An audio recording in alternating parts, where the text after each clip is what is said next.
10 o'clock, and then. Well, they've got a right to speak. But... Yeah. Okay. 3 minutes. So, all right. We better get started. In my paperwork. Okay. Right. We are going to start. It's now 7:33. So thank you everybody for joining. Anita, item 1, please. Any apologies? No apologies at all. Ooh, you're just to let you know you're a bit No Dalek apologies at all. Okay. Thanks, Anita. Oh. Yeah, no, it's been fine for 2 or 3 months, yours, but it's just gone a bit choppy again tonight. So just be aware. Sorry. Any declarations of interest, anyone? Okay, thank you. Right, then item 2 is public session. I'm going to assume most or everyone is. I haven't let them in yet, Jay. Do you want me yeah, to? Yeah, no, I'll just say yes. It's now started public session. Thank you. I'm just going to go on mute because I'm trying to get.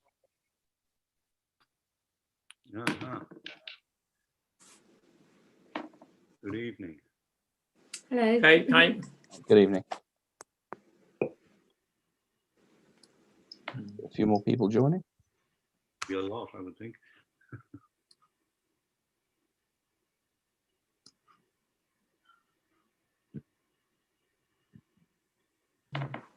Okay. Great. Well, look, thank you everybody for joining this extraordinary meeting. So I'm going to make the assumption that a lot, if not all of you, are here because you're interested in the planning item in Little Oakley. I think I'm seeing some nods, which we're going to come to shortly. Is there anybody from the public attending who's not attending in relation to that and who wishes to speak on another matter?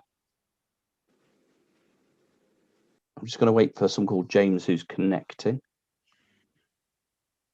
I think otherwise we might continue in a moment. I think we better continue. Okay. Well, look, if everyone's attending, say in relation to that matter, that's our item 3 anyway. So we'll move straight into that, and I would like Claire and Terry between you, if you don't mind, to give us a summary of the application in Little Oakley. And then if you just give that summary, give that overview, and then I'd like to let the members of the public speak, please, because it's in connection. Shall I go first, Claire? Yeah, that's fine. Yeah. Sorry, Terry. Just before you do, I have seen a bit of correspondence back and forth that I don't know if there has been just a misunderstanding of which one we're discussing tonight. So let's just make that clear from the outset. We did discuss one at the last meeting, and kind of voted on that, but this is now, as I understand it, a second different application for a neighbouring property. Is that correct? Yeah. Yeah.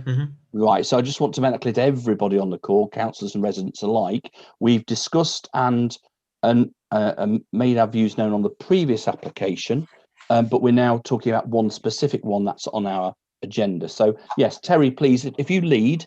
And then obviously, Claire can pick up, and then I'd like to hear from residents. Well, I think we've all received a copy of Claire Summerley's review on the matter, and I infer, I can't be 100% sure, but I think she has pretty well coordinated the comments of the concerns and the comments of the villagers in relation to the application. And even if that appears to be directed at the other application, as I've said in my email, I only got the Claire's just around about 6 o'clock, but as I've said, and I hope you got my emails in response, saying that the issues that are raised in Claire Summerley's submission apply almost equally, identically to the second application. So I think what in her notes, which everyone I hope has had, even if they haven't had a chance to read through them, that sums up the situation. I mean, the flood risk, which is the first item that she mentions, It's become very apparent only over the last week or so. Mm. And I think the photographs there, I've taken some myself, but Claire's illustrate the situation better than mine do. And so those are the items in Claire's submission are the items, I think, about which people are concerned. So I think I'll pass over to Claire, and then obviously the members of the public who are attending can add their comments as well. Right. If I just describe the plan application, it's 0877, a full application for demolition of agricultural barns and erection of 2 dwellings. Now this is where, as you come into Little Oakley from Geddington, you would see, just as you come past the first couple of houses, on the left-hand side, you would see some large agricultural corrugated sheet metal roofed sheds. And this is almost directly opposite, I'm not sure, is it the old schoolhouse? Is that right? Yes, yes, it is. Yeah. Which is a Grade 2 listed building. So the 2 new dwellings, the first of the dwellings is butted up right against the boundary wall directly opposite this old schoolhouse, and a second building is at the southern edge of the site. I have got some pictures if I can show them. I don't know if Mark's even can share my screen. Mark has enabled that. Okay. So this is them at the moment. This is how you would see it. And this here is the site area. Right, what else do I say? Okay, so the first house that they're proposing is just here, right up against the boundary wall. It's 2 different heights. It's accessed via this gap in the boundary wall here. And as you can see, it has 9 windows overlooking the street. It's 2 different heights. So these are dormers on the front here. There's a garage at the bottom here and some living space and bedrooms at the top. House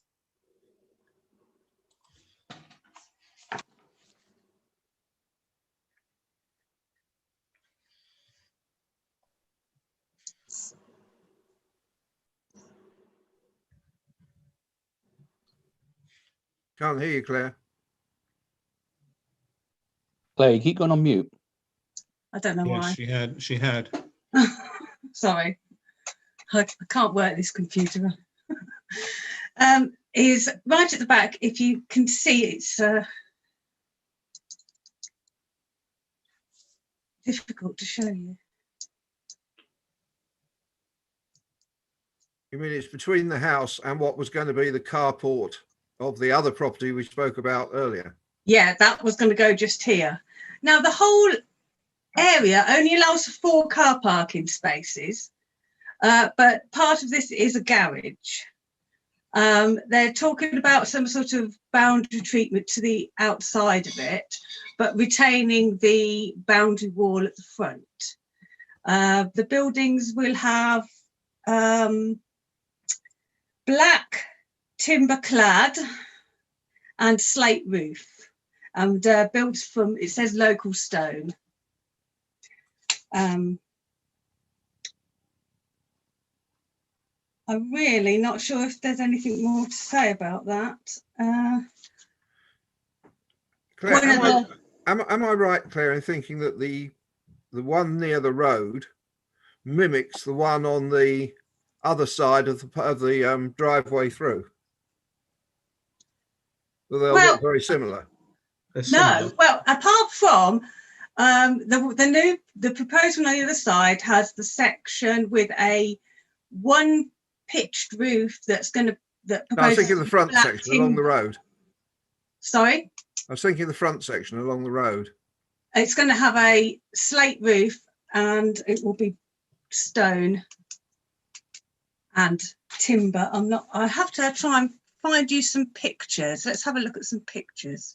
And Claire, just while you're looking at that, there is between the brick barns they're talking about converting with the other application and this one is that there's 11 windows facing the road on this new dwelling near the road, and there's no windows facing on the other dwelling they're talking about. So there's a huge difference in the design between those two alone. Yeah. This is how they propose it to look at the moment. If you can see, this is where the other application has gone in for, just here. Let's see if I can.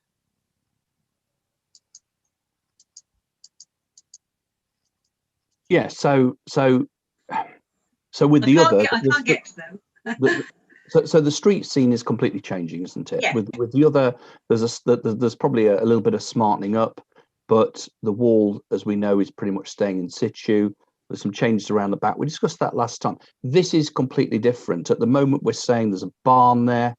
I think one of the pictures that a resident hopefully provided shows me it's very clearly a barn. This is a brand new dwelling, isn't it? Yeah. Brand new dwelling. This dwelling will change the look of the village as you come into it. This is what you will see, I think, with the colour of the roof, the style with these dormers on here. It's very imposing. I think as you come in, you will see that first. As you come across, now what we have right next to the site is an area, HV 1026, historically and visually important green space, which is the site you see as you come into the village. That's from the other side, Claire. That's from the other side, isn't it? That's the other side, isn't it? Yeah. What's there at the moment is historically, visually awful. Or is Yes, that but it's corrugated? adjacent to the site. I've got it up here. If I can ever.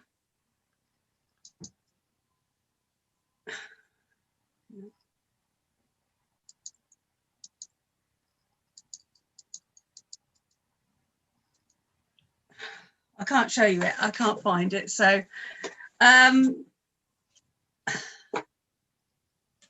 let's have a look through this. So this space here is HV 1026. That's the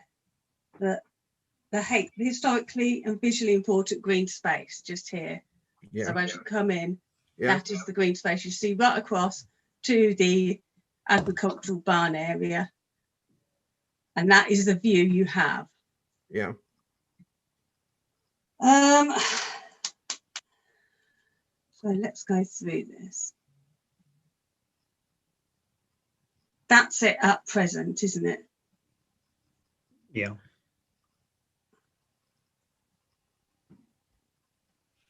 This is the view you have. So this will be gone, and this will be a sort of two different sized buildings. I think they're trying to mimic other styles within the village there.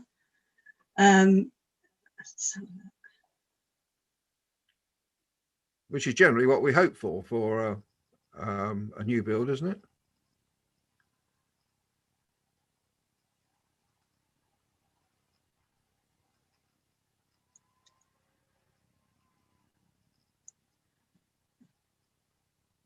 Okay, this is all the pre-application advice that they went through. Let's go past that. So here is another view of how the property may look. It's much higher compared to this existing building. That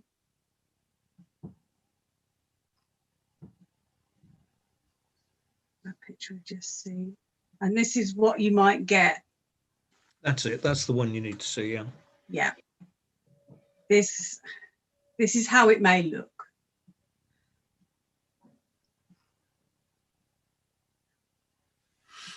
Right. I think, look, Claire, I think, look, you've explained it well. Visually, I think we can see it. That there's a complete departure particularly from that entry into the village from the east going west. There is there's a kind of a corrugated barn, a kind of little suite of outbuildings at the moment. Opinion varies of whether or not the barn's in good shape or it isn't, but it's a completely different structure. It's all coming down, and the proposal is something new. We've seen something about flooding, but let's just park that for the moment, because that's a very important issue. I'd like to hear from residents if we can, if we go around, but particularly their views on the street scene. Terry, I'm happy for you to kind of lead that. You know everybody, but please, please, Terry, if you don't mind going around everybody and just kind of introduce them and lead us through it. Robin's there somewhere. Robin, would you like to start us off? Because Robin has Moat Farm, which is adjacent to the site in question. You're on mute, Robin. You're not on audio, Robin. That's it. From my point of view, I don't have a major issue with those new builds. I think the view as you come up is I don't have an issue with. I think it'll improve compared to the old rusty barns we've got at the moment. My issue, you've mentioned flooding. My issue that hasn't been addressed, as far as I'm aware, is sewage. Because if you go back to the plans that Claire had put up, there is open, it seems to me to be open sewage runoff water on the field behind this new development, which in my opinion needs to be addressed properly, because although from the plans I've seen that it's supposed to be a self-contained sewage unit for the toilets and all for the new dwellings, and it's supposed to have circulated water, there will always be runoff water. And the issue at the moment is we have a problem in that field with runoff water. So I think cognizance needs to be taken of what's going on in the field at the moment from the in order to sort out the drainage as a whole, because flooding has been mentioned, and if you're going to put a runoff sewage water along with the flooding, you've got a big issue. From my point of view, I also, as far as I'm aware, I don't think there are any windows overlooking our property from these new developments. The only issue I would want, from a very personal one, I want to bring up, and I note that this meeting is concerned with the newer development. I just have an issue with the conversion of the barns in terms of the fencing or wall between Moat Farm and those barns that at some stage I would like addressed. And I will be writing in regarding that. Other than that, sewage concerns me, but I also, Terry, you might like to put in Scott next, because I think he's got a significant issue regarding the frontage of those new developments. So I'm happy that I've said my piece and let Scott come in. Right, on you go, Scott. Thank you, Terence. Yeah, so we're in the old schoolhouse, so directly opposite the new dwelling. So there's obviously a significant change in the landscape or the outlook from where we are. I mean, we've just seen from the designs that Claire's shown, it is a very imposing building compared to, and I appreciate the barns are a little bit ugly, they're a bit of TLC, they could be brought back to life, but they are, you know, they're not super great in terms of their sort of look in the village. But the replacement of what they're talking about is extremely imposing, and the loss of privacy from where we're sitting at the moment is that there's a total of 11 windows, which would be overlooking the road and overlooking our sort of property as well, because there's the skylights in what we call, I guess, the extension, the left as you look at the property, and then there's the other 9 windows in the rest of the property. That is a huge change to obviously the outlook for us, but also privacy.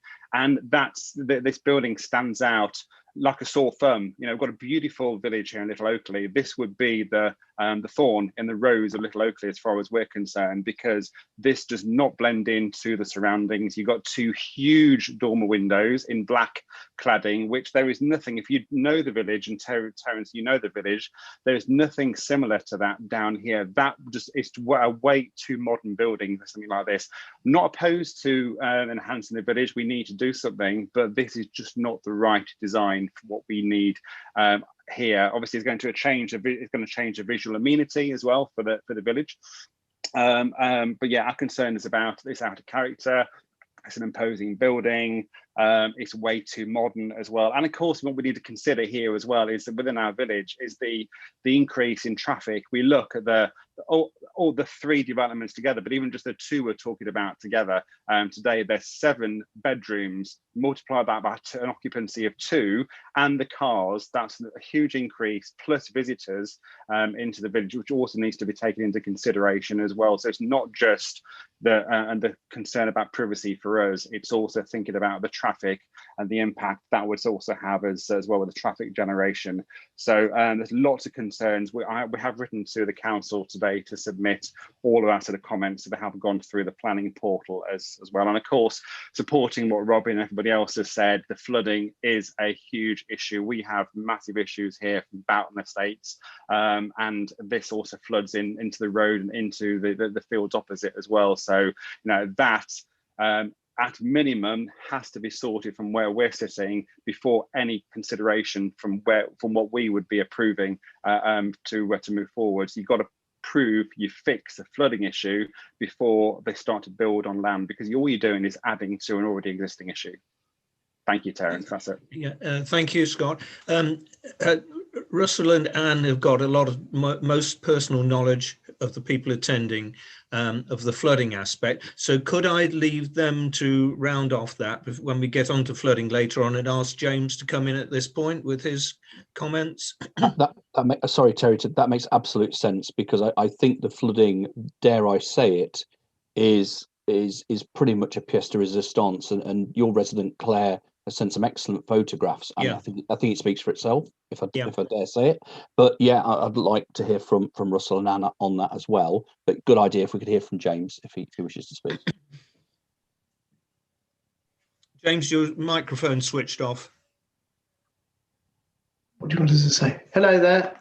We just wanted to, obviously, we aired some concerns with regards to the flooding and also with regards to the sewage.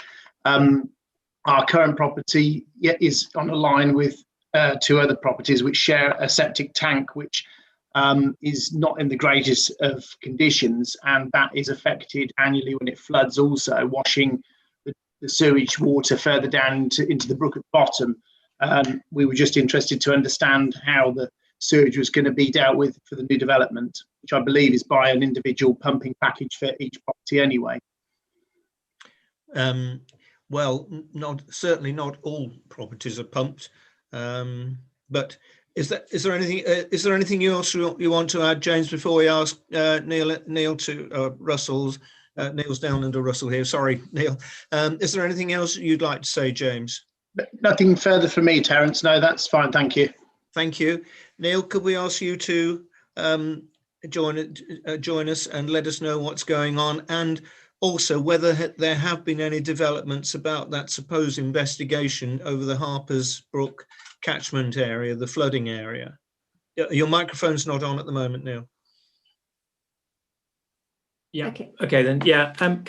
One thing can I just add for the traffic side? I mean, obviously there are no traffic calming measures in the village, and the traffic does come through quite quickly, but particularly people rushing to the schools in the morning. I did notice actually when I went down to the village, as you come out of the proposed driveway, if you look left, there's a partial obstruction to the view by the telephone kiosk, the Royal Mail post box, and also a street lamp. So that may be issues for highways as well, because I feel there's some obstruction of the pavement there when you look left. So again, that's something that may be taken into account. But obviously the most pertinent issue, I think, is the flood water. And I think there are plenty of photographs that we've given, including, I think, back as long ago as April 2017 to Doug Hotkins, when he was looking at flooding, that currently there's a lot of water, as Scott has mentioned, comes down off Boughton land and normally floods onto the road, actually causing obstruction to the highway by flooded water. And then that water is unable to go into the brook, and it does then back up, I think, right up to the boundary of the proposed buildings. And there's obviously some concern where that water is going to go in the future. unfortunately, none of us have, I mean, we've mentioned quite a lot to Highways, Environment Agency, and very often the feedback seems to be that it needs to be dealt with by Boughton. The other new feature, which I don't think has been a problem that until fairly recently, is a lot of water coming down. What's that name called?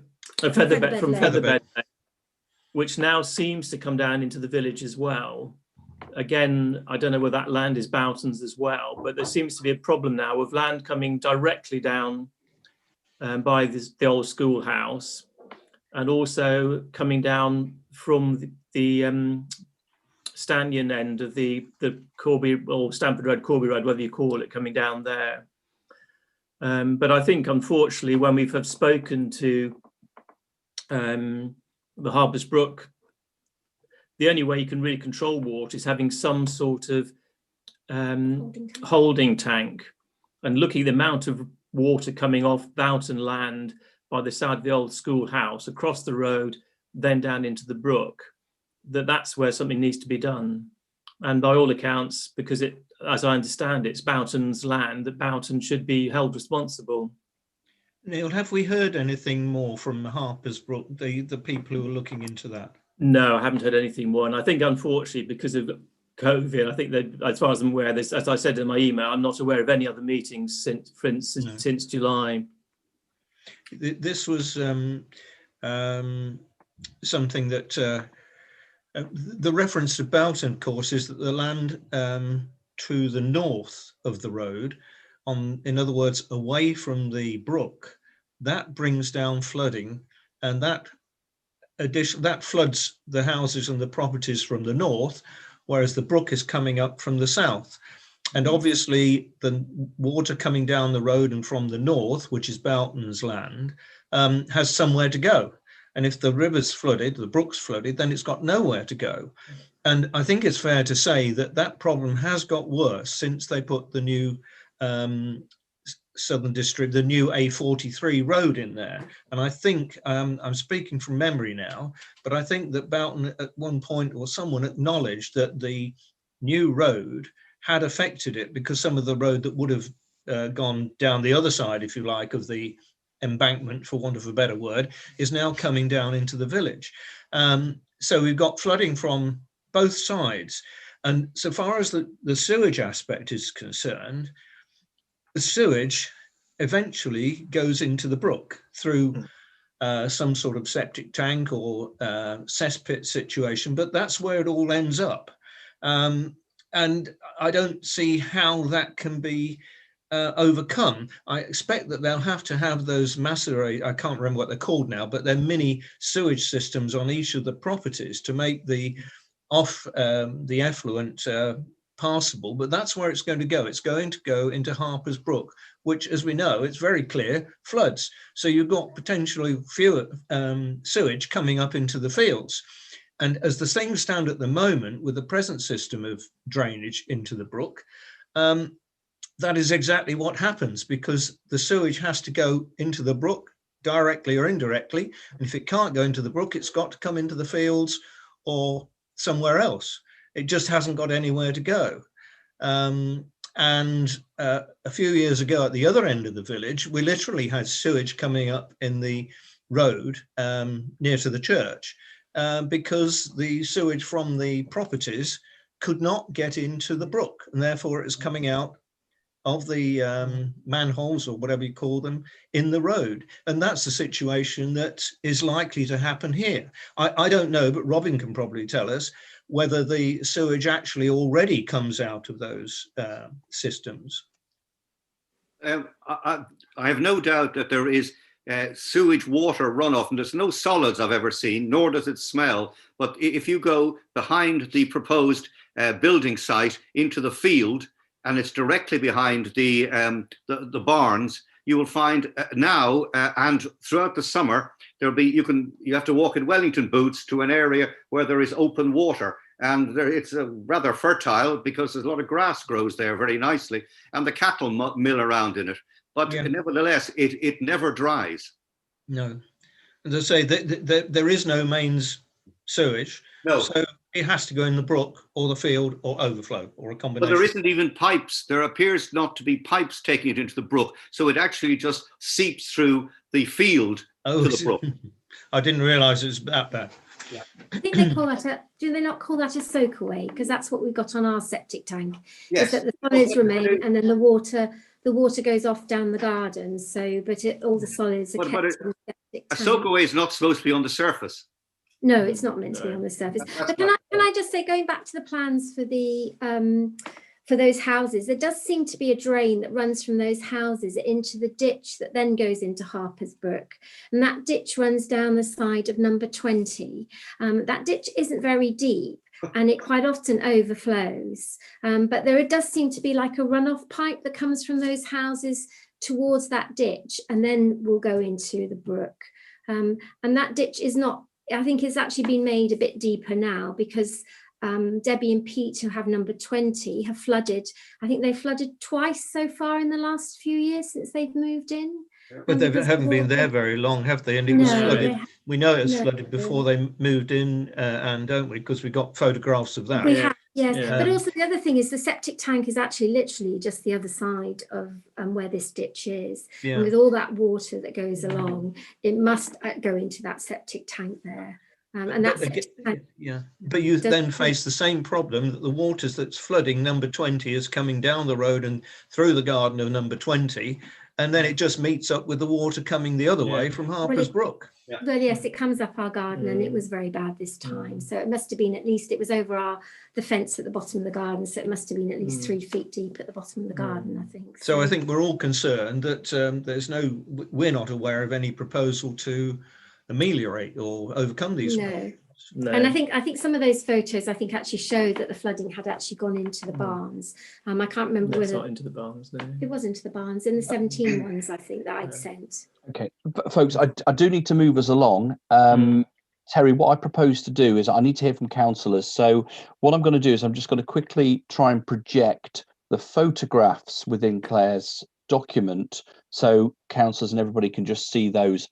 And if you could just quickly talk us through that, I then do need to get to councillors and we need to get this resolved. So I'm just going to try and share my screen at the moment.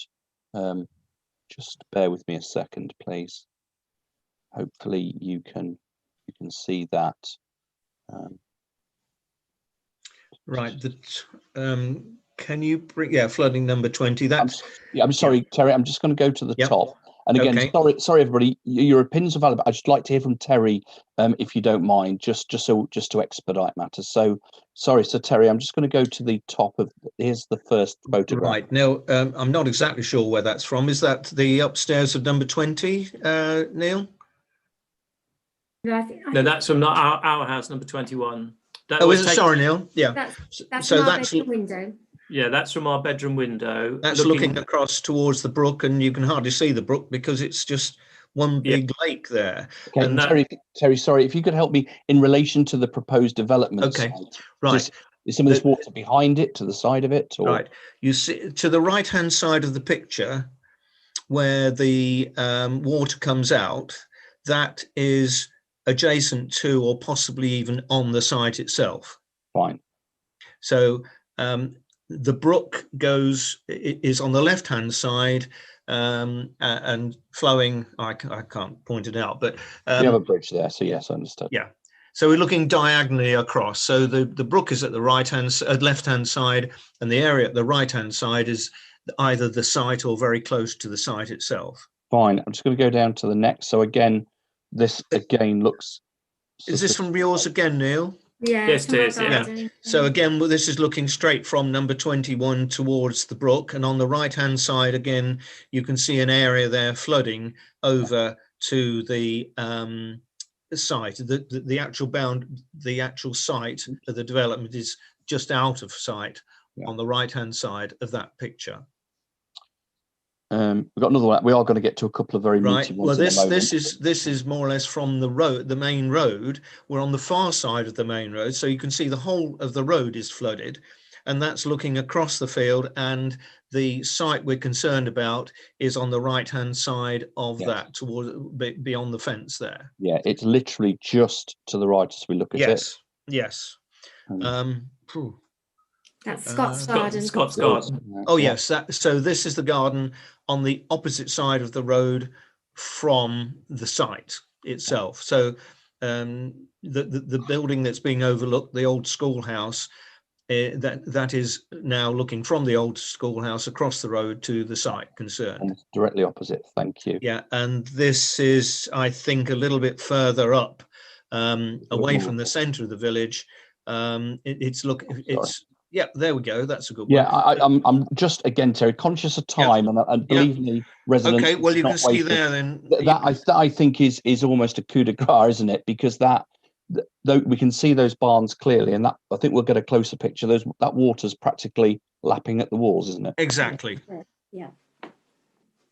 Yeah, that I think that paints 1,000 words for councillors who may not have had the chance to see this document. And I'm sorry, I'm kind of cherry picking, but I think it's important just to emphasize the points. Well, that's number 20's garden. Yeah, and again, that's another, sorry Terry, I'm taking over. Yeah, but again, okay. If people can see, that's the view, that's the application site, and we can just see all that streaming straight through. Okay, but this was 2017, but nevertheless. No. Are these the recent ones? No, these were 2017. The 2017 ones. Okay. Well, in that case, I'll put my photographs in. There's some more further down, actually, from later. Here we are. Yeah. Oh, here we go. That's the more recent ones. Yeah. Yeah, that's this. Yes, that's last, just a week or so ago. It's almost identical because the application site is here, isn't it? And you've still got that same deluge of water. Okay. And I've got some up-to-date ones similar to that. All right. And again, 2020, and look at that. We've got the kind of road's eye view. Okay. Oop. So.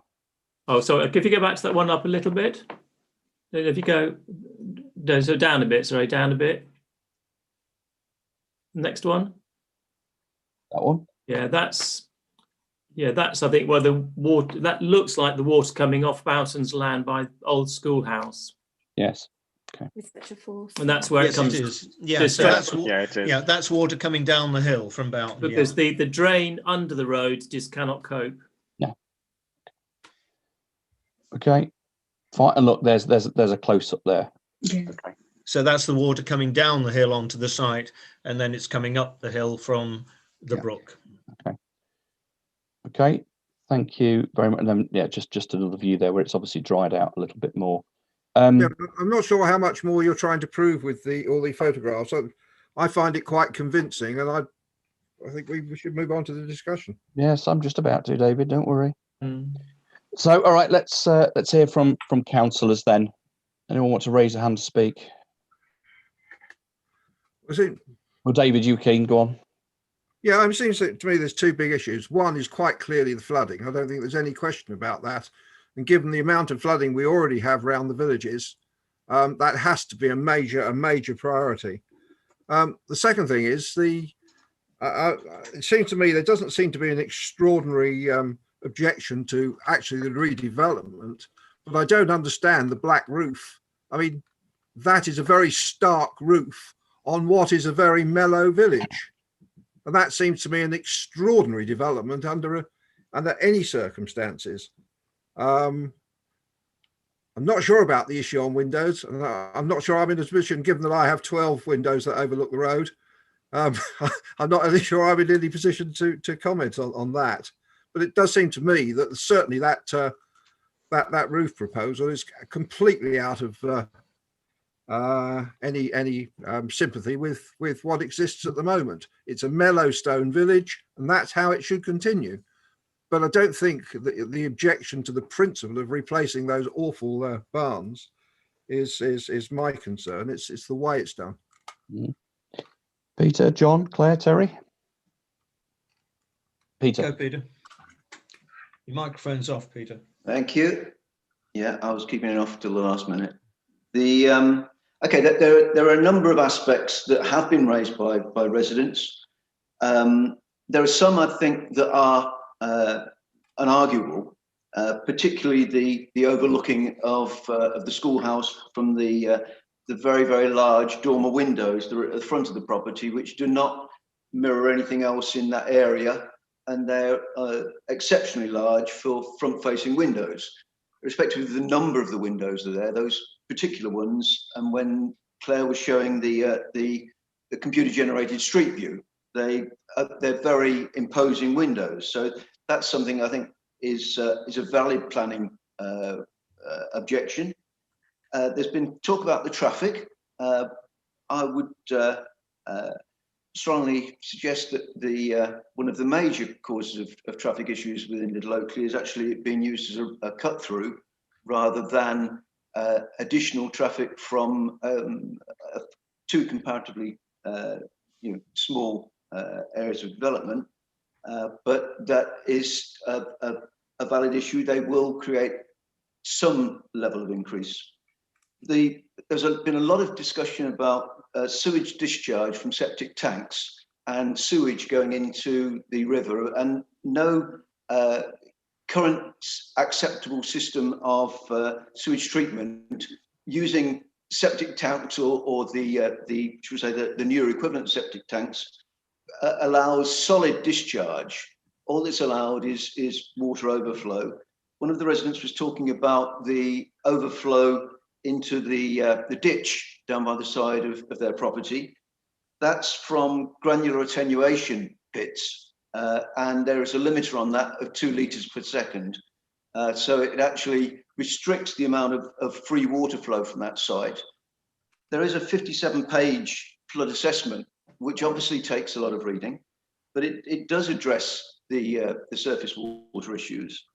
There is unquestionably a major problem with flooding within that village.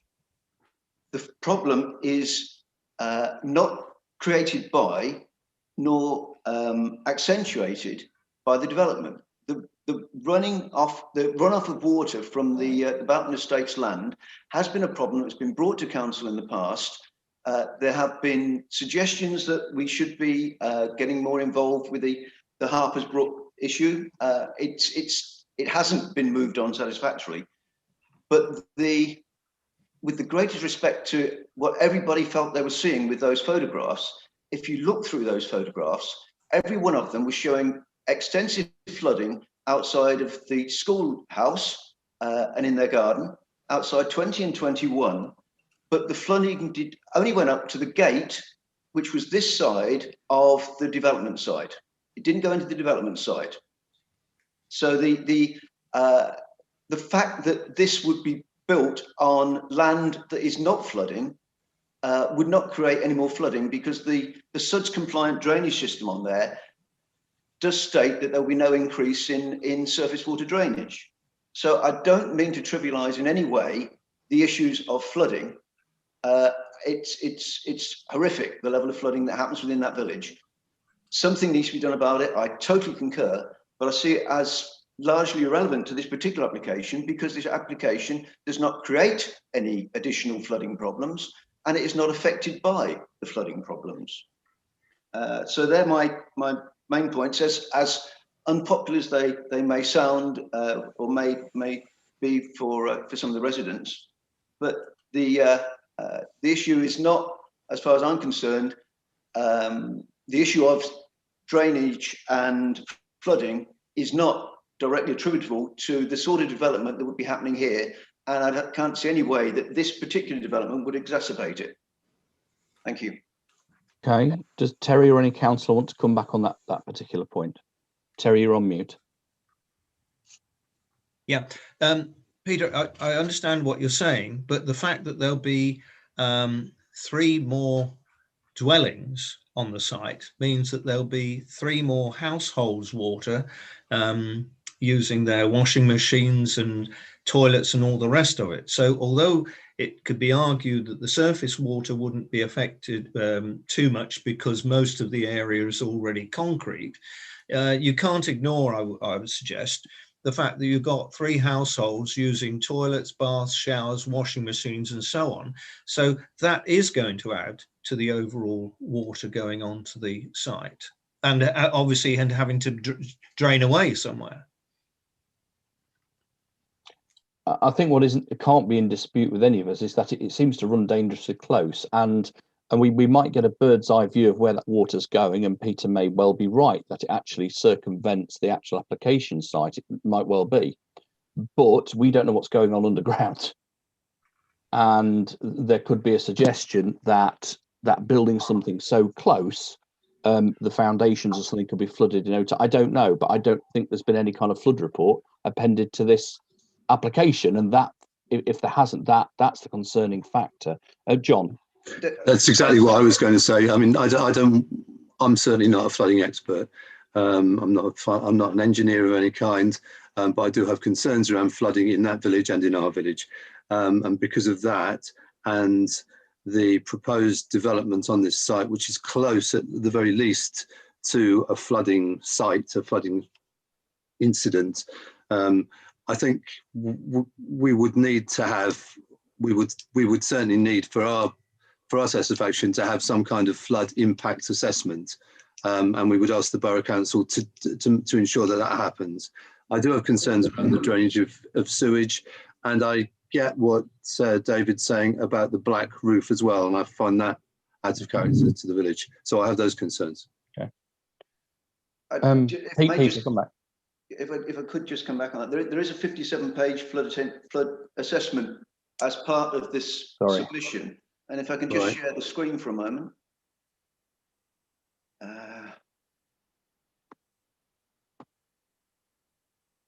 That's the within the report. It shows the line. Yeah. Are you seeing that, by the way? Yes. Okay. It shows in the red the outline of the property. It shows the surface water flooding that comes down across those fields, floods across the road in front of 2021 and the schoolhouse, and then continues flooding across until it discharges into the river. So there is a major surface water flooding problem, but that shows that the flood area only just catches the outside of the site, and in fact the flood attenuation measures within the planning application talk about increasing the height of that corner of the development so that it actually is above the floodplain anyway. They're going to increase it from 71 point something to slightly another half a metre, which is enough to take it above that flood area. So that, you know, we may not like it or agree with it, but they have done a very significant flood assessment.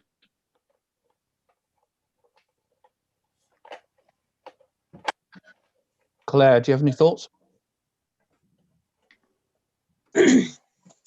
Well, yeah, I didn't like the black timber clad on the outside of it. I thought it's not in keeping with anything in the village. And the fact that it overlooks the property opposite. I've been having a look at a lot of the information around Little Oakley. It's a restraint village, category B, particular conservation interest, and has particular character and charm. So loss of agricultural land forms an important open space, stroke erosion of rural character of the village. Everything I read about it was that there should be no real growth, and that it should be preserved, the character and the rural feel of it. And I don't think this is going to add anything to that. I think it's going to be, as you come into the village, you're going to see it first before you spot anything else, and it will look like a new build. And that's a real shame, actually. Nick, can I just interpose and ask Claire what she thinks of the dormer windows? I mean, one aspect is there's so many of the windows on that side, and the other aspect is that they are dormers, and as Peter said, they're too large and they're hideous. And it might be a little bit better if they had the Velux ones there. Apart from any other aspect of it, those just look out of place, too large, hideous. Yes, yeah, they are, and they look directly over the road into the property opposite. I can't see that it's a good addition to a building to look straight into your neighbour's property. I don't understand why they've even considered it as part of the design. I am concerned about the flooding issue as well, because it does look, when you look at photos and you look at the flood zones, that the water will breach the garden area of these two buildings, and we don't need any more houses underwater. We don't need more houses having problems, having to use sandbags just to protect their properties. We already have enough houses that have got problems in Little Oakley with flooding.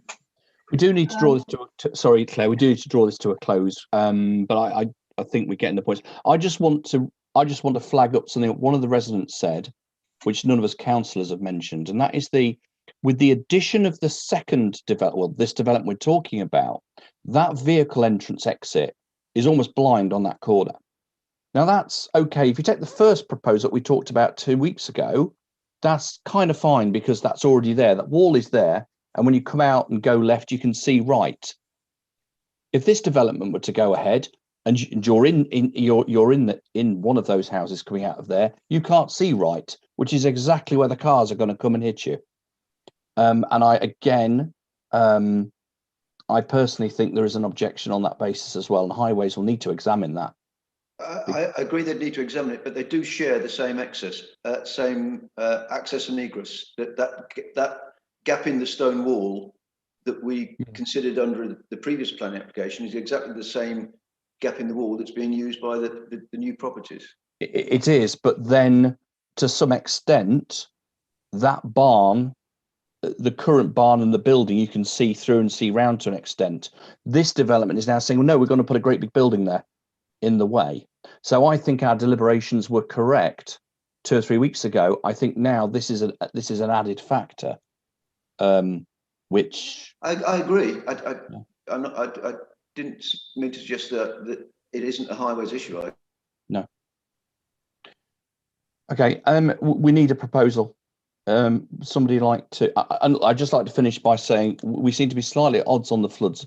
What we got to agree on is that water skirts around it. The map Peter showed in the application is it's close, but for me personally, I think that's just too close for comfort.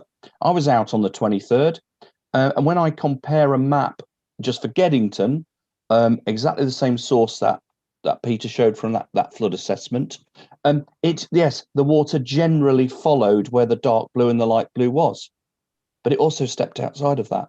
Yeah. It didn't exactly follow it. Nature isn't that precise. And I just think that personally, whatever the proposal is, that concern has to be appended to it. That the water in Little Oakley and Geddington as well doesn't always go exactly where that map says it's going to go. And we've all got first-hand experience of that. I'm sure Little Oakley does of that area. Somebody like to give me a proposal then, because we've talked about the street scene, we've talked about particularly the black roof seems to raise a lot of concerns. The fact is that you can only go so far as to disguise a new build to make it look old, and nothing else seems to look like that in Little Oakley. We mentioned the overlooking. That's a moot point, or whether or not that forms part of an objection. We talked about the vehicle access. I personally think that needs to be raised, but the flooding, whichever way we look at it, is just too close for comfort. And I've made some notes, Nick. Could I list them of the relevant points and then perhaps put that into some sort of proposal? The concerns I've noticed are the excessive number of windows overlooking. That's the first one. Secondly, the nature, style, appearance and size of the dormer windows, the black cladding, the flooding, and as a separate issue, even if the flooding is satisfactory, which we don't think it is, then there's the sewage. which is a very important aspect, and the two go hand in glove. Without going over the top, the sewage has to go away from the site, and if the floods, even if they don't reach the site, it could cause the sewage to overflow onto the site or elsewhere.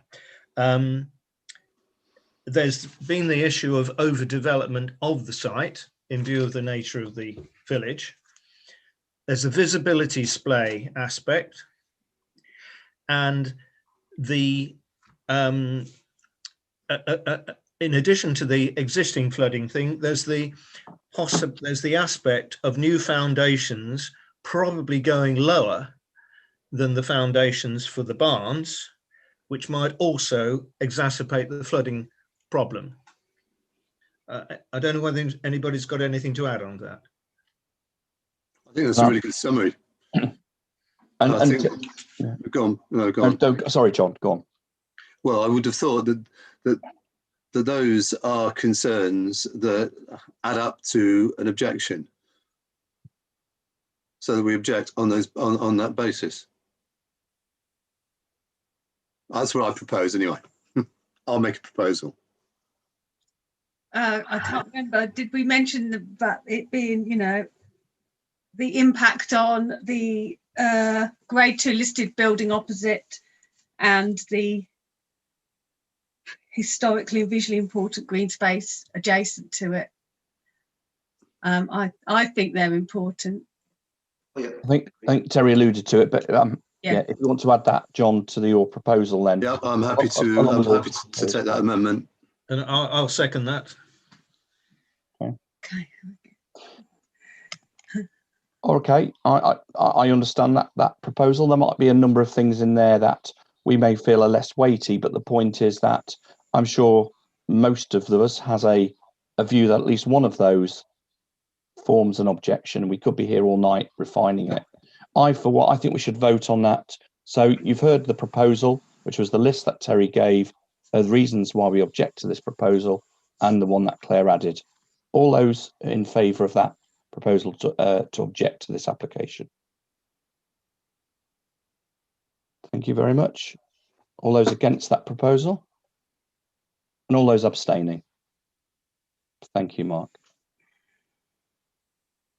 Right, well, thank you very much for that. That's a very important issue and an application to Little Oakley, and thank you, residents, for joining us and giving us your insight into that.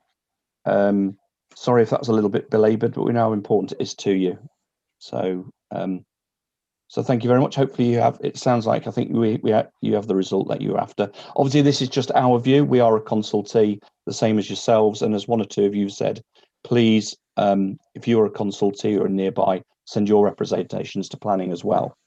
And Terry, if you could speak to your resident Claire to get those photographs across, please, if she hasn't already. Okay. So thank you very much, Little Oakley residents. We've got to continue the rest of our meeting now. You're welcome to stay and listen, or you may wish to go and get an early night. I'm sure I know which one I prefer. Thanks, Nick. Thanks all. Take care. Okay. Bye. Thank you very much.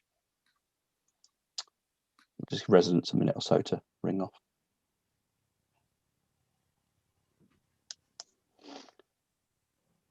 Thank you. Okay, we'll move on. I appreciate that was slightly long-winded. I think we already kind of knew what the feeling was, but it is important to let the residents speak, and I think it enhances our understanding of the areas of Little Oakley, obviously with only Terry living there, so I think that's very useful. Let's press straight on into the remaining agenda. Item 4 was correspondence received and circulated to note or comment upon. Apart from what is effectively the next item, I don't have anything there. Anita, is anything we need to flag up? Terry has received an item of correspondence, but it's from the Land Registry. So I think you'd like to say what it contains when we get to that item, Terry? Yep. Okay. Yep. Brilliant. Well, anything else then under correspondence? Excuse me. No. Great. In that case, moving on, item 5, to appoint a police liaison representative to act as a single point of contact with Northamptonshire Police. Discussion. So I actually read that again today. That's NCALC initiated looking for a police liaison person. Doesn't have to be a councillor, can be a resident, and they're estimating it could be 5 to 10 hours a month. Brings together the work of any neighbourhood watch scheme, somebody for those they to talk to directly about concerns, etc. I don't know if any of you read the kind of job spec or what that entails. Any thoughts?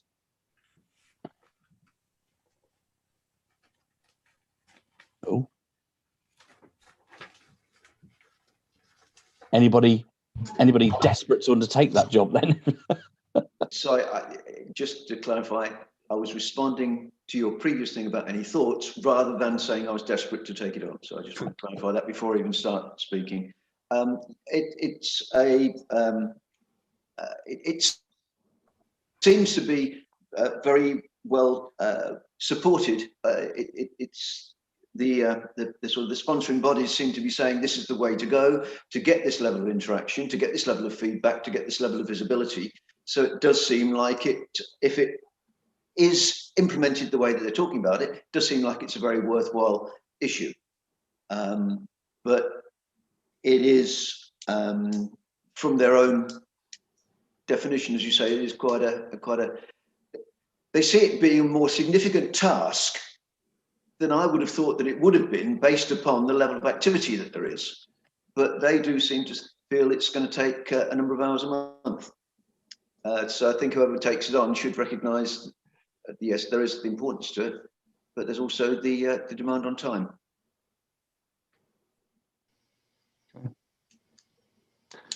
Mark? Yeah, I'm not sure how this fits in because this is an NCALC initiative to start something up that used to go years ago and died a death. But councillors are usually invited every month to meet with the commissioner anyway. Take up is pretty, and that's over the whole of Northamptonshire, and the take up's usually pretty poor. So I'm not sure how much take up there's going to be of this as well. I know the other villages that represent as KBC, none of those have put anyone forward yet. Some have said they're not going to bother, some have still trying to find somebody.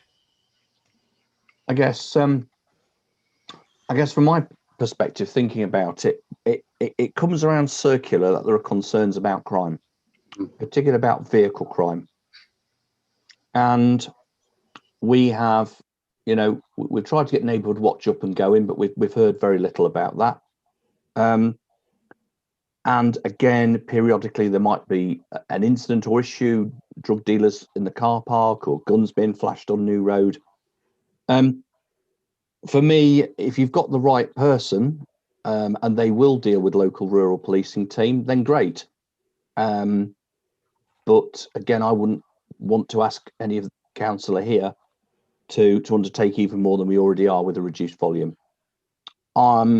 We can either just not bother. We can don't want to carry any just undone things to the next meeting, or I could try and squeeze into the newsletter this month to see if any local resident would like to pick that up, and just periodically every 3 months, just give us a quick 2 or 3 minute written report or verbal report. What I'm a little bit nervous about not taking up the offer when, like I say, things might be quiet at the minute and we're worried about flooding and other things, but in 3 or 4 months' time, it's going to be petty crime again. Sorry, Peter. Peter, then John. All I was going to do was endorse what you were saying. There's a degree of commonality between this and the role of Neighbourhood Watch, and I think there is a distinct risk that this will. Neighbourhood Watch has not achieved what Neighbourhood Watch should be achieving, with all due respect to anybody that's been involved in it. But this could actually undermine that. But to avoid that, it would be ideal if somebody who was involved in Neighbourhood Watch was willing to take on this liaison role.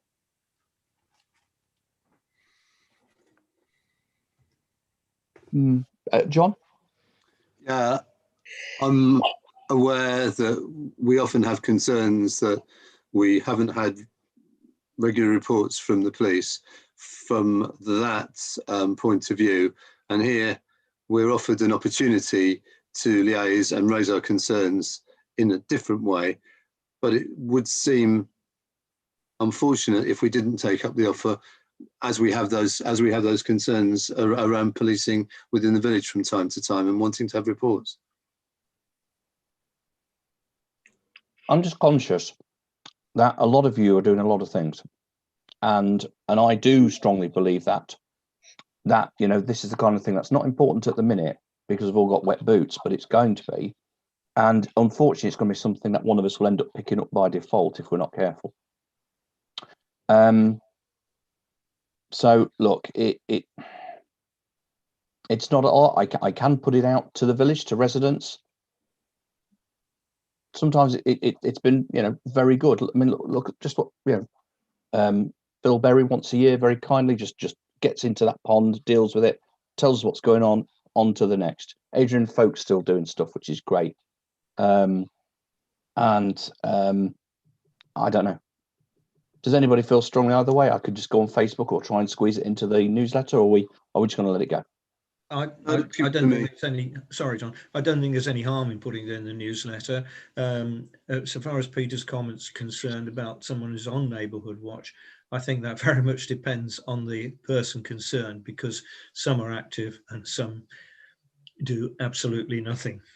And you know, you need somebody who's going to be active, push themselves a little bit, if you like, onto the neighbourhood, and that needs the right personality. Okay. What is? I'm just trying to understand this. It's not taking on Neighbourhood Watch, is it? No. It's been a kind of a centre of the spider's web, with the parish council there, Neighbourhood Watch there, local police there, police and crime commissioner there, somebody that would be kind of milk monitor and kind of link up with all those people.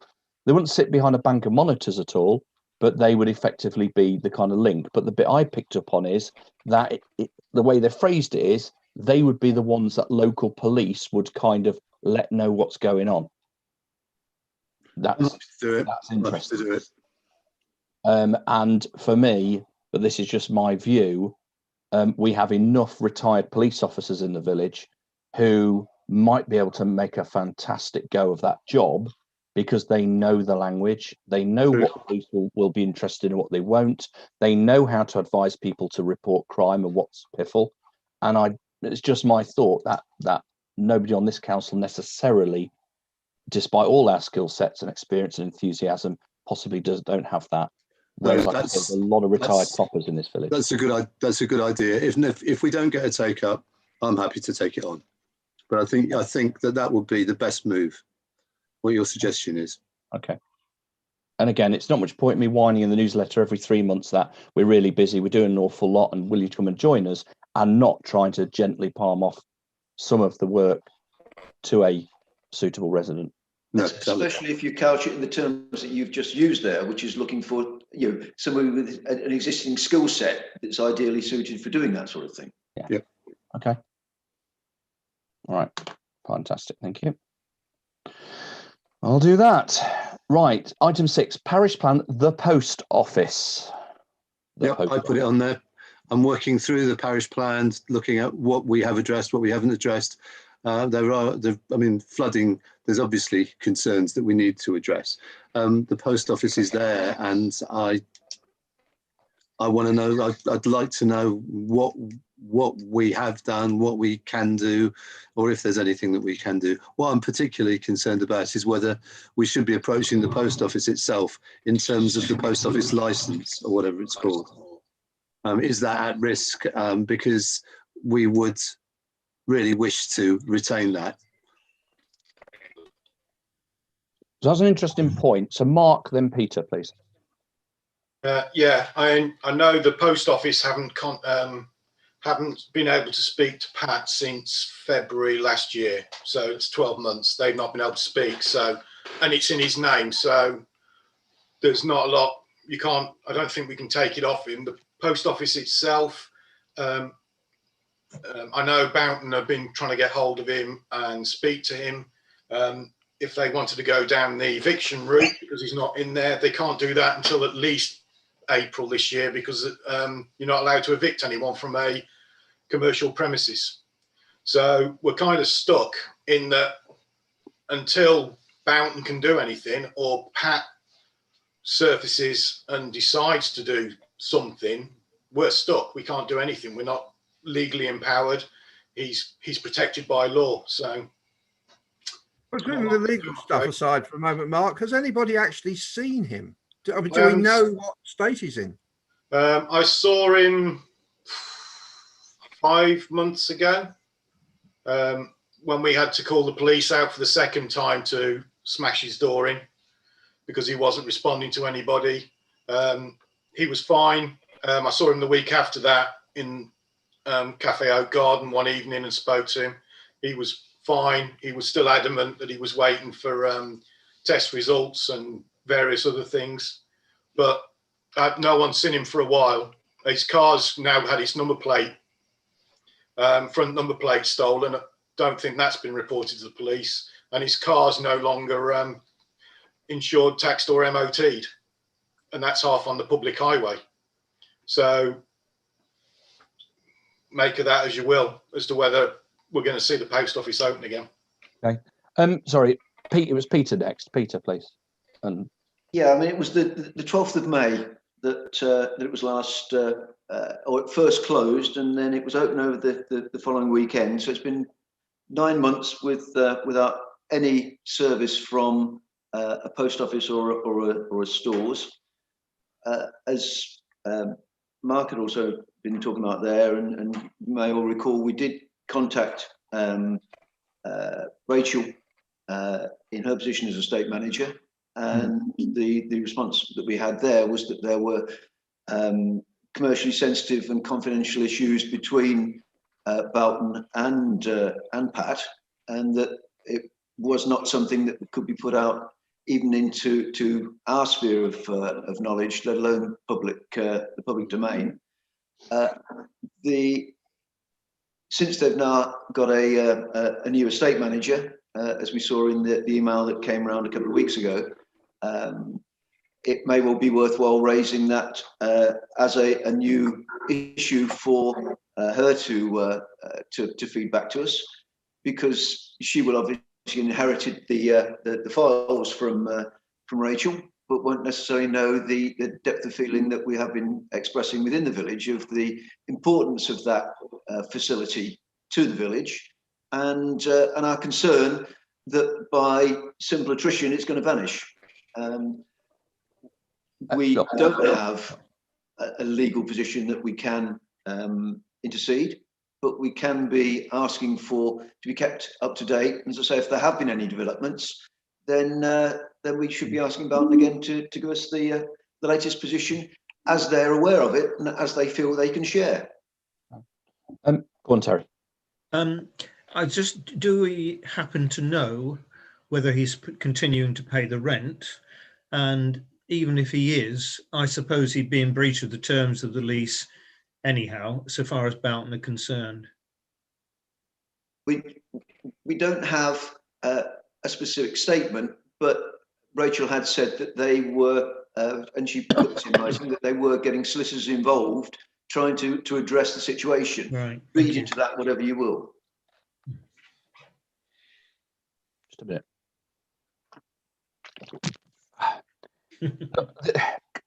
The question is this. Yes, I think we've kind of almost agreed, unless somebody wants to correct us. There's very little we can do as such, right? But it is the item that's on everybody's lips, that our residents aren't getting a service. And the other issue is, which I don't know if again, you could argue it's not our business, but then whose is it, is this? What about this man's mental health? Is he just going, are we just watching him? And I appreciate this is a publicly aired meeting, but I'm going to say it because it's important. Is this man just going downhill, downhill, downhill, down? I mean, can anybody answer what his intentions are to ever reopen? And has he ever articulated that to anybody here or even second or third hand? Because, sorry, is that your hand up, Mark?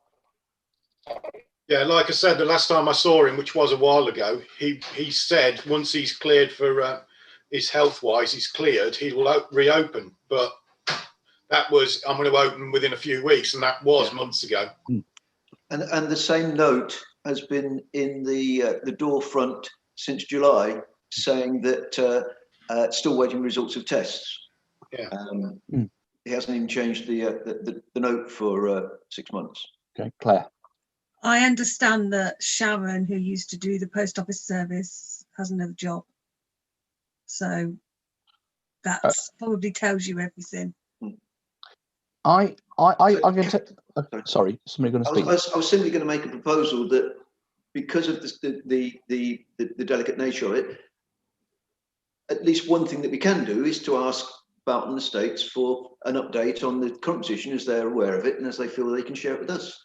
And at least that gives us a source of information, because at the moment we are literally whistling in the dark. We are no more informed really than any other member of the village that is sharing the same concerns. And one of the things that we said right in the early days of lockdown and COVID, this was an ideal opportunity where we desperately needed the service of a local facility, and we've had to rely on other facilities and other residents setting up things local to the village, whereas the post office was there, it was available, and it was the ideal mechanism for giving service to the village. So as I say, I propose that we ask, at least approach Boughton Estates. There may be something else that somebody else can put forward as a proposal in addition to that, but I think one of our actions should be that we approach Boughton for an update. Well, I'm happy to second that, but like you said, Peter, I've got one or two other things to raise. But does everybody, all those in favour of that we at least ask Boughton for an update? Thank you. I think that's unanimous, Anita. Thank you. So that's okay. So the second of three potential actions are: do we write formally to the Royal Mail, to the post office, expressing our concerns, stating when, to our understanding, when it's been open in the last 12 months, expressing, not speculating, but expressing some concerns over what any of us as councillors have seen and heard firsthand, and asking them what, bearing in mind it's their system, what are they proposing, what are they doing about reopening that? Because of course, as we've heard before, you then run the risk that they'll swoop in, they'll shut it down, kick him out, we'll never have a post office. But I do put it to councillors that at the moment, exactly, I think this is just a self-fulfilling prophecy at the moment, because if we leave this man in situ much longer, that's just going to happen, or worse, which then I'll come to the third bit in a moment. Terry. Yeah, I agree absolutely, because the post office could say, well, you've managed without for a year, you don't really need it. Whereas if we are actually badgering them and making sure that we do need it and that there is a demand, then I think it could go either way. I agree. But if they're going to shut it down, they'll because of the situation, they'll do that anyhow. If we stand back and do nothing, it's more likely to happen, I think. And if we show that there's a great deal of enthusiasm and demand, then it might prompt them to do something. Thank you, Terry. John, then Peter. As you say, Nick, it is the issue on everybody's tongues, or an unspoken. It's become unspoken almost. What is happening to the post office? Oh, nobody knows. Nothing's going to happen, but we need it desperately. And people are saying that it is something that we need to stand up for our community on and raise our voice. We have to do that. It's our responsibility. As Mr. Spock said, the needs of the many outweigh the needs of the few. Peter.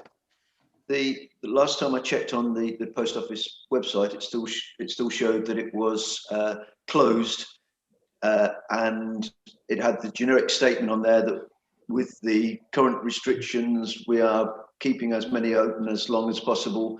However, there may be some interruption to service, so that there was nothing last time I checked that was specific on there. And as councillors may remember, I did get in touch with the post office. Yep. And was simply referred back to the information available on their site. So certainly, I think we need to do everything that's available. It may well be that the insight we get from Boughton pre-describes which way we would be going from there. Because if he is, don't want to speculate, but if there are some issues between the tenant and the landlord that are going to be resolved in some fashion, he may not be in a position anyway to continue as offering a postal service from there, because it may be that he no longer has that as a base. So are you suggesting, Peter, that we just wait till we hear back from Boughton? Well, based upon how, I don't know how speedy the new agent will be, but I mean, Rachel, I did get a very quick response, literally the same day and the next day, because I raised some subsequent queries. So it's not something that needs to stretch out. It may well be that we resolve that, subject to the information that we get, which can be circulated amongst council, that we have the already agreed the facility, that maybe the next step, subject to what that information is, the next step is to take it to other bodies such as the post office. Okay. So can I propose then that the first step would be if Anita could just kindly ask Boughton if there's been any movement on this at all. We are still concerned. We understand what they've said. We know they've agreed to consult with us, but we've heard absolutely nothing at all. Can I propose that if and only if the response from that is, not blaming Boughton, but it is, I'm sorry, we're still stuck, we know nothing, that's circulated, but then that actually we craft a letter, and I'm happy to help Anita, that's if we agree it, to very pointedly to the post office, but very diplomatically talk the post office through the last 12 months, and that, as John has said and others, that there is a large wave of people who would wish to use it, who've had to make other arrangements. We're very disappointed. We're very sorry. Please tell us what's going on, etc. I'd like to propose that we do that if what comes from Boughton is non-committal. Yeah, sorry, Nick, I think it's implied, but are you saying then that you will do that second letter, if appropriate, before the next meeting? Yes. If councillors agree. Yeah, just so we can move things along. Yeah. Okay. I think you had a number of hands waving to second it. Okay. Right. So I proposed, I think Terry seconded. All those in favour? Okay, thank you.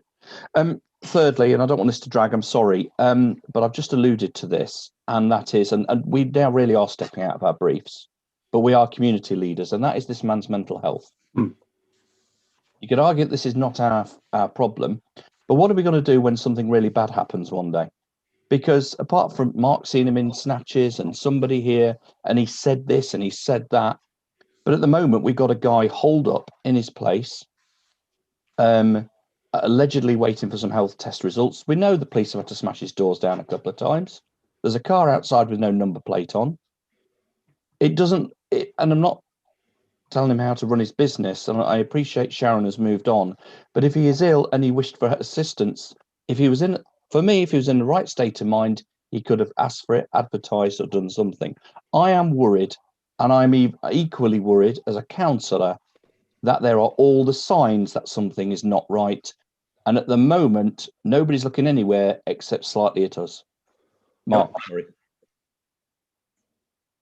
Yeah, just quickly on the previous thing, I've got a contact at director at the post office, so I've just emailed her to ask her if there's a contact name for the post office so we can try and get direct access. Okay.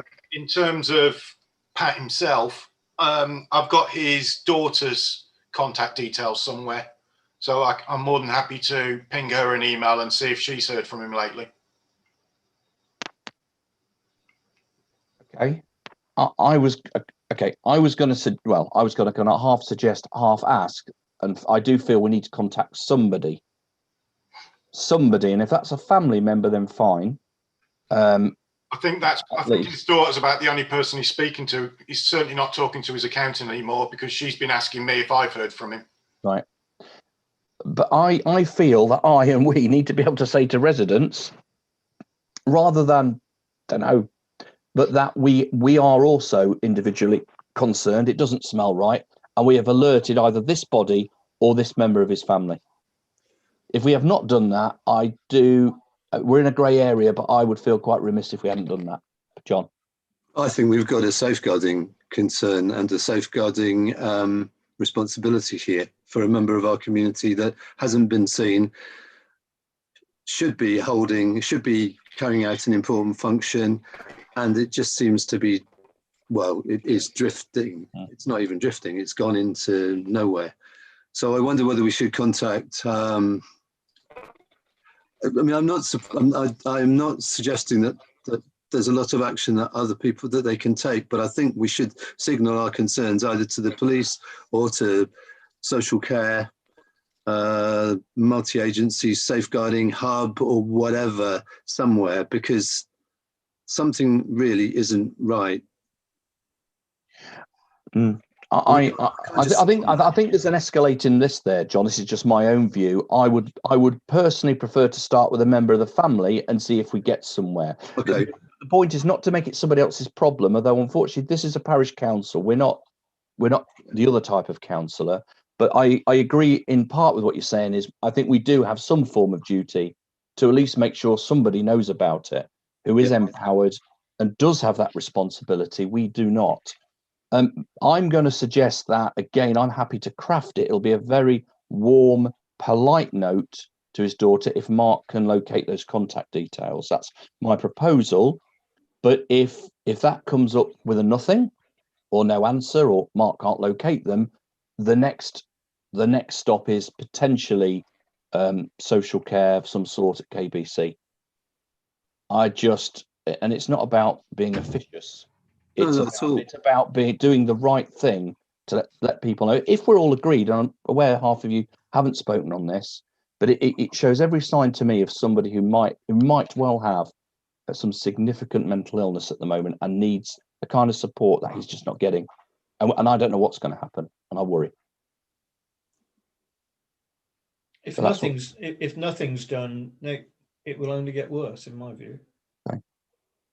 Can I propose then I try and reach out to his daughter with a warm note if Mark can? That's my proposal. I second that. Take those contact details.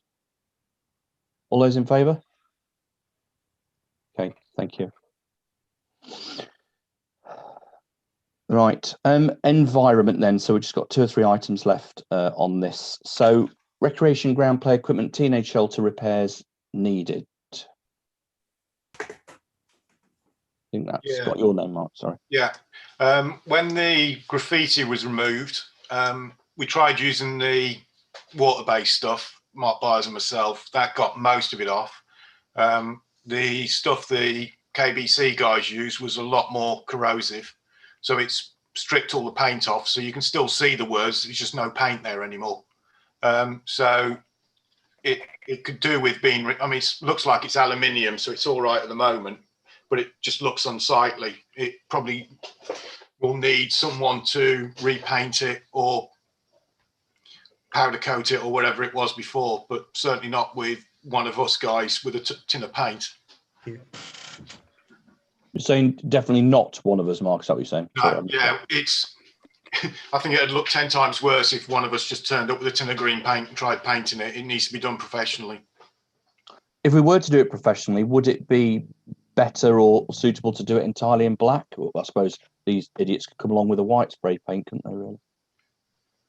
Yeah, I can't remember what they got. Black and white paint last time, so, and blue. And blue, yeah, and some pink as well. But I think, I mean, it's green. It's the traditional colour for that style of street furniture would be a comparatively muted green. I think take it back to where it was as much as possible. Can we not check with the manufacturers and see whether they would do it? It's way well. They might. I don't know. They must have this problem. Years ago that it was bought, so it's beyond warranty. Oh no, I'm not suggesting it's a warranty thing. Yeah, but just doing it properly. They must have this. We can't be the only people in the country that's bought one of their things that's not and would like it resprayed. Well, yeah. I mean, we just need to get competitive quotes. I support what Mark's saying, that it is we should have a proper job done of it, because yes, I mean, if they're doing it, they might as well do the roof, and they're going to need ladders and those sort of things. So, by all means, as part of that, getting competitive tenders, we could speak to the original suppliers, but I would suggest that the original suppliers will be manufacturing in-house, spraying in-house, and then erecting on site. So they're painting mechanism would be something that they do inside their own facility rather You know, than you're doing right. it It might well be, but you know, we're just assuming. So sorry, Mark, you are suggesting we get some quotes for this and we get it done? Yeah. Yeah. Okay. Completely agree with that. In terms of the other equipment, there's still some graffiti on the climbing frame, but that's plastic rubber sort of compound. One of these days, I'll try and get another bottle of the stuff we use to see, try and get it off. But if we use any harsh chemicals, it'll just melt the plastic. Okay. So all those in favour, we seek quotes for the work to paint the bandstand. Super, thank you. Great, thank you, Mark. Stone Pit land registry update, and I think you do have something, Terry. Yeah, not much to say other than that the application's gone in. I've paid the fee and we've had an acknowledgement. They take some time to process these things. The acknowledgement says, you know, COVID is obviously affecting things. I don't expect them to confirm first registration on what I've sent. I'm anticipating some other requirements that they will have, but rather than trying to anticipate one or two and then come up with some others, I put the ball into their court and they'll come up with requisitions and they'll tell us what else they need. What I'm anticipating is original letter from the Charity Commission, because as you know, we've only got a copy of the vesting order, and they'll probably want a letter from the Charity Commission confirming that. So I think they're all details. I'm touching wood, but I'm quite confident that we'll get the registration, but it will take its procedure in its own time. And they keep writing to me as Trevor Bailey. Okay. Well, then we'll keep calling you Trevor. We'll call you Trevor from now on then.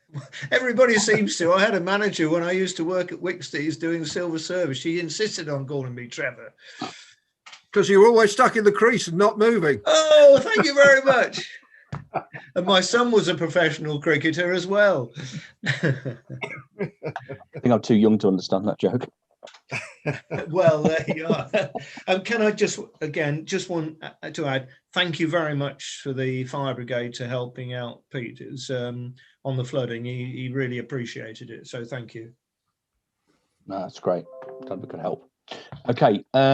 Thank you, folks. Just one or two other things then. So where are we? Yeah, speed signage to discuss the project in principle. I think we got an outline. Was it yourself, Peter? I seem to remember. Yeah. Just a bit more on the bone. Yes, it was something that was initially raised by Adrian. He forwarded to me the response from Stephen Barber of Northants Highways. He's the coordinator of the vehicle activated signage programme. And he supplied information regarding the parish self-purchase scheme, whereby parishes can apply to have speed signage. And he also indicated that the costs should be covered by the Police Commissioner's Road Safety Funding Scheme. That pays up to £5,000 to get this sort of thing done. And the cost indication is that a battery portable one is the cheapest at around 1,700 to 2,500. For a solar power one, you add 450 for the panel and around 450 for the pole. And for a mains one, it's an extra £600 for the post, £500 for the hookup, and around £150 per metre. So there are indicative prices in the documentation that was forwarded to me.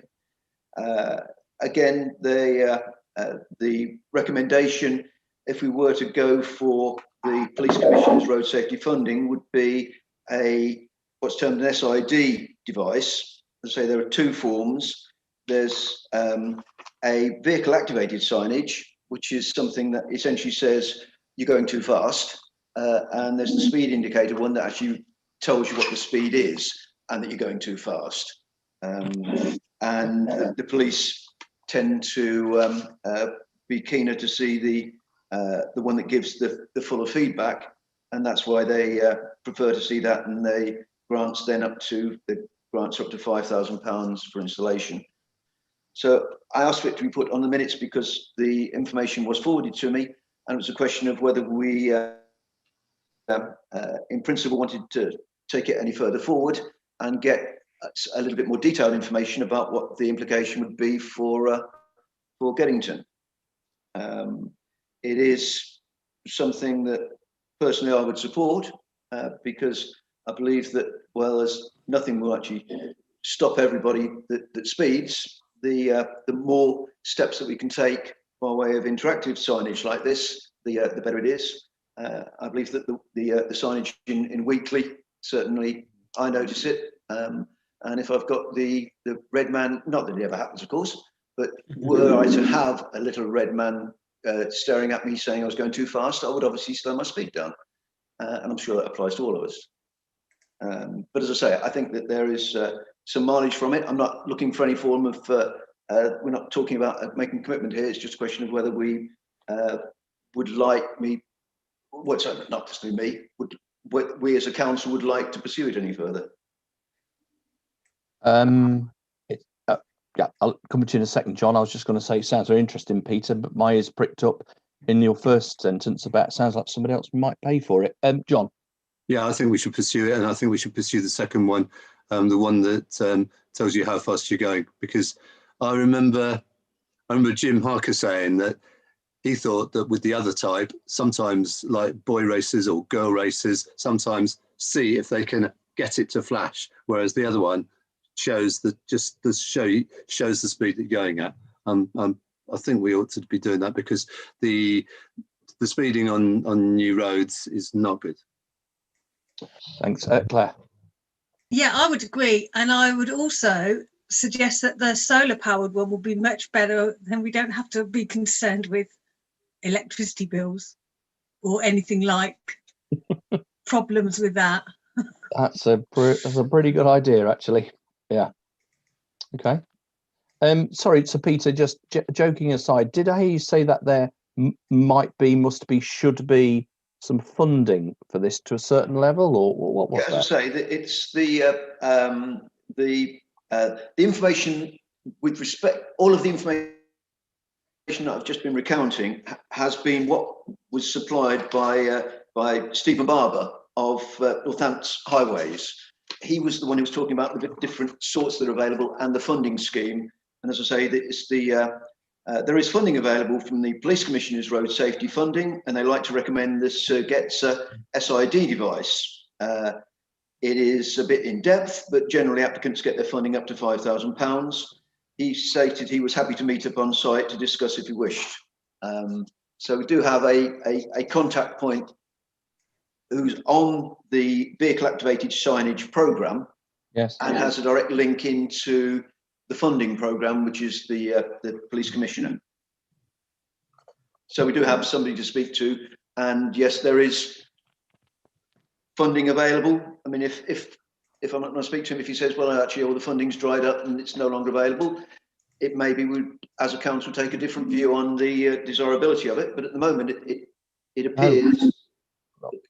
Please do, because from my point of view, if it isn't something that might be suitable for the Newton entrance, then I certainly more or less at the Geddington two village entrances on the main road, I think would be ideal. I think Newton entrance would get first dibs, but look, absolutely, Peter, my view is please express that interest, and it sounds like we're very interested in the machine that kind of gives you a sad face and then tells you how fast you're going.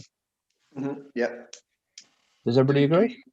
Do we need to vote on it? I'm not sure. Don't know. I'm happy to propose that that's pursued and that we obtain those quotes or find out some money in the kitty. Yeah. Against? Abstain? Okay. Thank you very much. Thank you, Peter. Okay.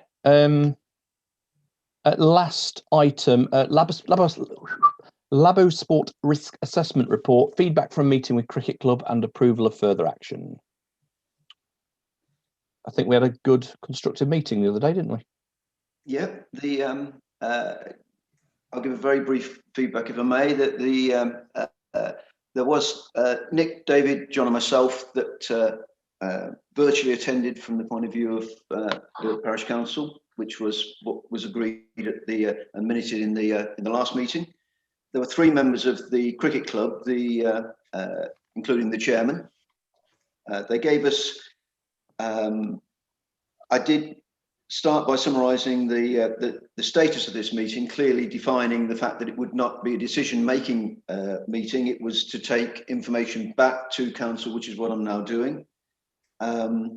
The cricket club gave us certain initial thoughts that it had, which involved not using all of the pitches, and what it would have entailed. Their suggestion, as far as it went, would still have required, based upon the Labosport report, it would have still required significant mitigation fencing. If we take the report as definitive, it was requiring fencing that would be still 15 metres high. And as I pointed out to the members of the meeting, a double-decker bus is 4.3 metres high. So we were looking at fencing about 3 times the height of a double-decker bus. So it would have been something that would have been contentious. But the feedback that they gave us from what ECB was suggesting is that there are levels of enforcement of the report that would be required. They were ECB apparently have said to the cricket club that the needs for this sort of report are primarily when there is going to be a development that may have an impact on the playing of cricket, and they look for it to as if it's necessary to be a mechanism for blocking that form of development. They were less enthusiastic about it being seen as a risk management tool, which is what we've used it as, because that is how the report was structured. It was to address the risk. So subsequent to that meeting, we have had only today in writing the confirmation of the suggestions from the cricket club. But what we discussed within the meeting, and we said we'd have to bring it back to council to get authority to take it at this stage, was that the next logical stage, especially recognising the final paragraph of the report, is that we should take a joint meeting. The final stage of the report is it is recommended that the client, which is the parish council, discuss the plan with the England and Wales Cricket Board, ECB, or relevant organisations such as Sports England, along with the club, to ensure whatever system, if proposed, is both suitable in mitigating the risk, but also practicable for the club's day-to-day use. What the cricket club have today provided with is something that Nick had asked them to do, which was to give us some insight into custom and practice about what happens in cricket pitches. We're only responsible for this one. We only have an exposure to this one, but it would be interesting to know what, in general, other cricket teams, other cricket fields have done. And they today gave us a list of everything from village cricket through county cricket up to international cricket, looking at the same measurements that we have been looking at from the point of view of distance from the wicket to the boundary. And actually, the Geddington Cricket Club, once they stopped playing on the first 2 pitches for anybody and the first 4 pitches for seniors, the distances from that wicket to the boundaries are actually quite, they compare quite well with a number of, all of the other aspects that they've given us. But what we conceded at the meeting is that we are not experts in any way, in any aspect about cricket. We have got a risk assessment report that needs addressing. ECB have suggested that the meeting would look to amend that report, and I've clearly stated that it's a question of addressing the issues raised within the report, not amending the report so that it says something that we're happy with. But we do need to move this on to the next stage, because at the moment, the proposal that we have back from the cricket club would not meet the risk mitigation measures that Labosport were identifying back to council. So what the 4 of us that were present at the meeting committed to do to the rest of the cricket club was we would bring it back to this forum to see if we could have council authorisation to have a joint meeting with the cricket club and ECB and get a balanced view that would still not be, a decision would not be made as a result of that, but it would be getting more insight such we can bring the information back to council for finally agreeing whatever proposals we came up with. So that's the resume. That's where we are. As I say, we do need to do something, and the suggestion is that we have the authority to have a joint meeting with Cricket Club and ECB. So I'm sorry if I blitzed you. Everybody seems to have gone very quiet there. So Peter, what are we asking now, the council to do to permit us to have a further breakout meeting, but with the two parties, to try and reach something constructive, then bring back to full council? Yeah, simply because there was concern when we talked about it at the previous meeting that we must make sure that as individual councillors we weren't giving commitments and making decisions on behalf of the parish council, but we do need to be doing something. So rather than have a major discourse within a council meeting and ask the ECB to come along to that, I think it would be beneficial to set it up as a separate entity, a standalone entity, and then report back to the parish council. I'm keen to explore still, Peter, why Labo Sport's recommendations seem to be so far away from what is custom practice virtually everywhere. Whether their report is actually a risk management exercise on their behalf, that they don't want to be in a position that somebody says, well, Labosport said it will be okay, and somebody sues Labosport. That's what worries me most of all, that this is risk management. Right. There is a... So I do think whatever we do, I think we need to go back to them and say, look, this is the evidence we have. We don't understand. And in wishing to clarify that the information that you have based your report on is supportable, is correct. What it appears is that the model that they've used for the various styles of ball strike have a carrying distance of the ball, and it says that the ball will land this far away from where it was struck, and it will be at this height at various distances away from where it was struck. And so there is a level of risk that some balls could land, if there's no mitigation, in areas that we're concerned about. And it really is just a question of actually balancing that risk, because one of the points that the cricket club have put back to me, which is debatable, but they've said, well, they've been there for 35 years and haven't had a serious incident. And so there is, there needs to be I would concede, a balanced view of the level of risk against the level of risk mitigation to make sure that no balls can ever land anywhere. Look, at the end of the day, the cricket club appear to be responding positively. They've sent through a draft set of ideas, which they'll ask our subgroups feedback on. It seems okay from the little bit I've seen. I think whatever what we're saying is can we have another chat with them? Would you mind if we talk to ECB as well, and then bring back, having made no decisions and no judgments, bring that back to the council with our views and recommendations? Is everyone happy for us to do that? Again, as Peter says, rather than drag these parties into these meetings, which at the minute we're on 2 a month, and I'm committed to try and reduce this. But like I say, we're not going to make decisions. The full council makes decisions. Okay, so Peter, I think you're proposing. You seconded. Okay. John, all those in favour? Right. Thank you. Seems to be. I've got just a rider. It doesn't affect that proposal, but thinking of the future, I'm just wondering whether we can be added to the insurance of the cricket club. Because if they're negligent and somebody tries to join us in as well, I'm thinking out loud. I don't know whether our existing policy would cover us.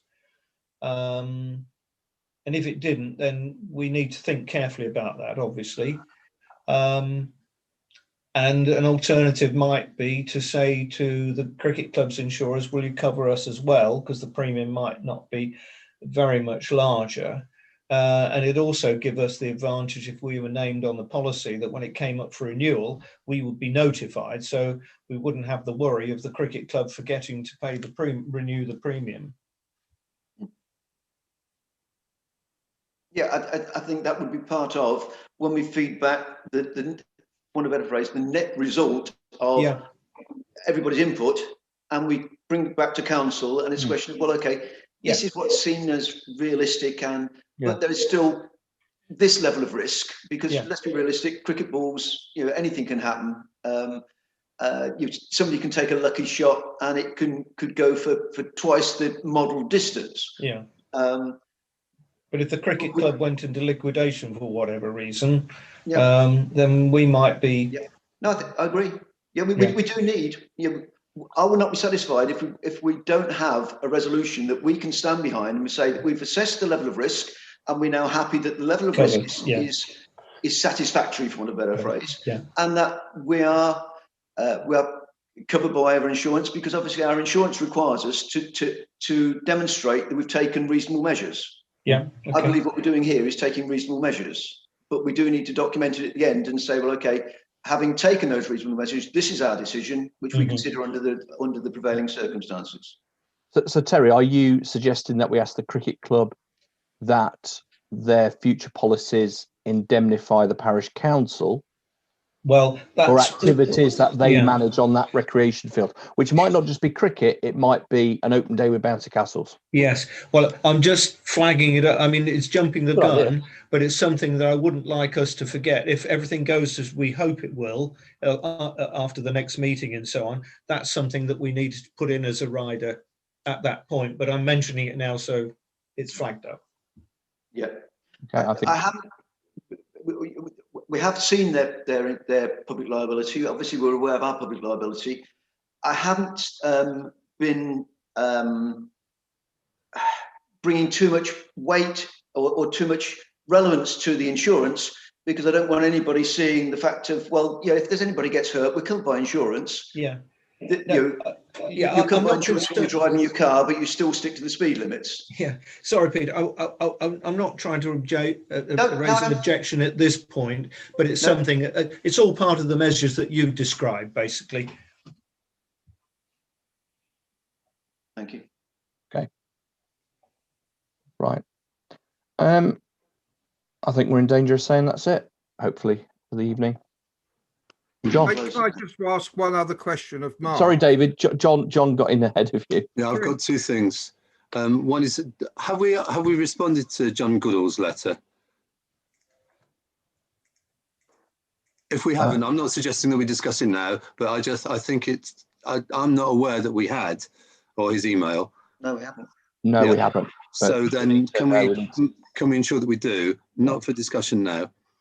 And the other point was, in terms of public speaking, I mean, I was with Terry on, I think according to our virtual meeting protocol, I thought that members of the public could join via Zoom. That's what it says. I don't think we've amended it, and I think if we are going to amend it, then we need to agree that. We changed it when we said we'd record it on YouTube, so they could see it on YouTube, and if they wanted to specifically address, then they asked for the Zoom details. Okay, have we minuted that, Mark, so that because I didn't realise that that's happened. I might not have been there. Thanks for raising that, John, because I was concerned. So we're all over the place. Sorry, Mark, then Terry, then David.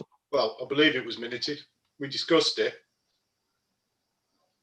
because that's where we agreed to YouTube it. I know we agreed to YouTube it, but I didn't know that we agreed that the public couldn't join via Zoom. Does everyone, Peter?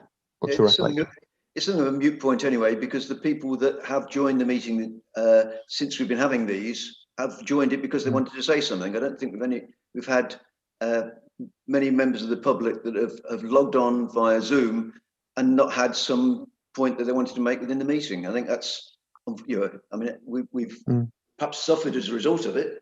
Okay, Anita. On the agenda that goes on the boards, I do alter it slightly to reflect that, and the wording actually is, it gives the YouTube what's it called, the link thing, Yeah. and I put on it, if you wish to raise concerns or ask questions at the meeting within the public session, please email the address at the bottom of the agenda, which is my address, or Fine. contact one of the councillors so you can be given the joining instructions. I clearly wasn't listening at the time. Right.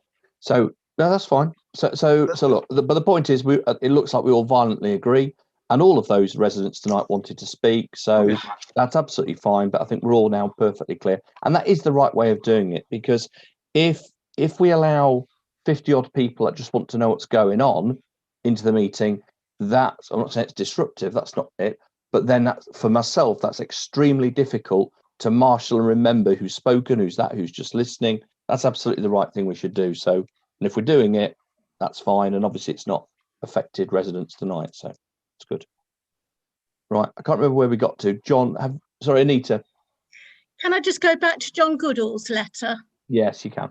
I sent him a holding letter. I said it had arrived too late to go on it would be the January agenda, because I didn't get it until he sent it by email on the Sunday afternoon, and we were at the meeting the next day, the parish council meeting. So I sent him a holding letter, and I told him it would be fully discussed, and it would be on the February agenda. Okay.